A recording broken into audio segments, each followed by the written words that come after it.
আপনার বানানো প্রযুক্তি যদি নির্দেশনা না মেনে আপনার বিরুদ্ধে কাজে নেমে পড়ে, কেমন হবে ব্যাপারটা? প্রযুক্তি প্রতিষ্ঠান ওপেন এআই একটি এআই মডেলের পরীক্ষা চালাতে গেলে ঠিক এমনটি ঘটেছে তাদের সঙ্গে। ওই এআই এজেন্ট নির্ধারিত গণ্ডি বা নিরাপত্তা ব্যবস্থার বাইরে গিয়ে হাগিং ফেস নামে আরেকটি এআই প্ল্যাটফর্ম হ্যাক করে বসে। কোনো কমান্ড ছাড়াই এআই এজেন্টের এমন কাজে স্তম্ভিত হয়ে যায় ওপেন এআই। বিষয়টি জানার পর উদ্বেগ ছড়িয়ে পড়ে হোয়াইট হাউসেও। সেই উদ্বেগ দূর করতেই এবার এআই নিয়ে দুটি আইন প্রণয়নের কথা ভাবছে ট্রাম্প প্রশাসন।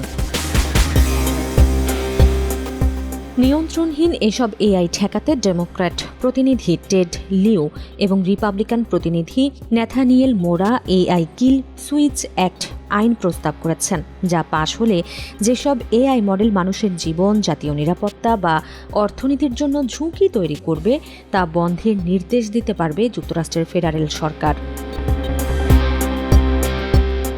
এর বাইরে আরেকটি বিল প্রস্তাব করেছেন 6 ডেমোক্র্যাট ও রিপাবলিকান কংগ্রেসম্যান। সেই প্রস্তাবে বলা হয়েছে, সবচেয়ে শক্তিশালী এআই মডেল বাজারে ছাড়ার আগে সেগুলোকে অবশ্যই স্বাধীন নিরাপত্তা পরীক্ষায় পাশ করতে হবে, যা তদারকি করবে মার্কিন বাণিজ্য বিভাগ। এজন্য এআই নিরাপত্তা সংশ্লিষ্ট একটি পদও রাখা হয়েছে প্রস্তাবে।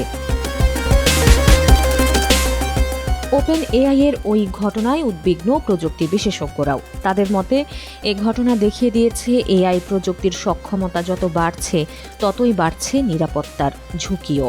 এমনকি বিশ্বের শীর্ষস্থানীয় এআই নির্মাতারাও এই ঝুঁকির বাইরে নয়।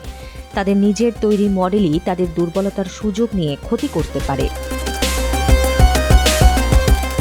ওপেন এআই এর এই ঘটনার পর নড়েচড়ে বসেছে যুক্তরাষ্ট্র।